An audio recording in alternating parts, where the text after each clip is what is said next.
आलं का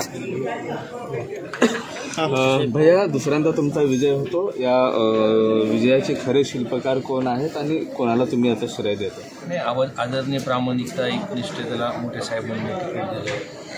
सर्वसामान्य सगळे मित्रपक्ष सोबत होते आणि माझ्या विजयामध्ये मनोजदादा जरांगे पाटीलचा सुद्धा आशीर्वाद. ज्या पद्धतीने आरक्षणासंदर्भात आम्ही बोललो होतो, सर्व समाजाचे लोक, एक तर मी कोणत्या फ्रेममध्ये जाते बसत नाही, पण तो आशीर्वाद तो मला आणि सर्वसामान्य लोकांनी, मतदारांनी मला निवडलं. जर परिस्थिती पाहता 6 ते 7 उमेदवार आणि तुम्हाला घेरलं होतं. काका पुतणेही तुमच्या सख्खे चुलत भाऊही तुमच्या विरोधात उतरलेले होते.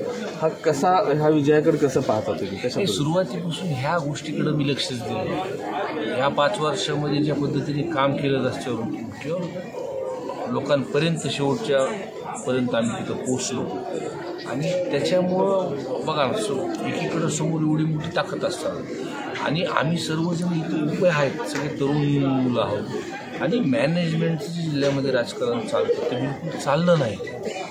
त्यामुळं हा विजय आमच्या सर्वांचा, लोकांचा विजय. आता शरद पवार साहेबांची कधी भेट तुमची असणार आहे? शरद पवार साहेबांना कधी भेटायला तुम्ही जाता? मी पवार साहेबांना उद्या भेटायला जाणार आहे. जरांगीदादा पाटीललाही भेटणार आहे आणि नोमामी साहेबांना सुद्धा मी मुंबईला गेल्यानंतर भेटणार. लोकसभेला जिल्ह्याची धुरा तुमच्या खांद्यावरती होती. मात्र मराठवाड्याचा जर विचार केला, लोकसभेमध्ये भरभरून तुम्हाला प्रतिसाद मिळाला. मात्र विधानसभेमध्ये तसं मिळताना पाहायला आलं नाही. विधानसभेमध्ये मराठवाड्यात महाविकास आघाडी ही पिछाडीवर गेलेली आहे. तुमची सीट वगळता 5च्या 5 सीट तुम्ही गमावून बसला.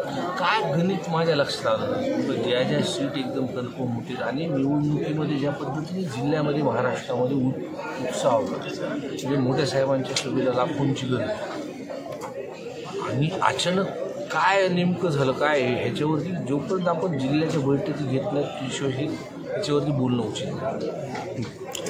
ओके भाई.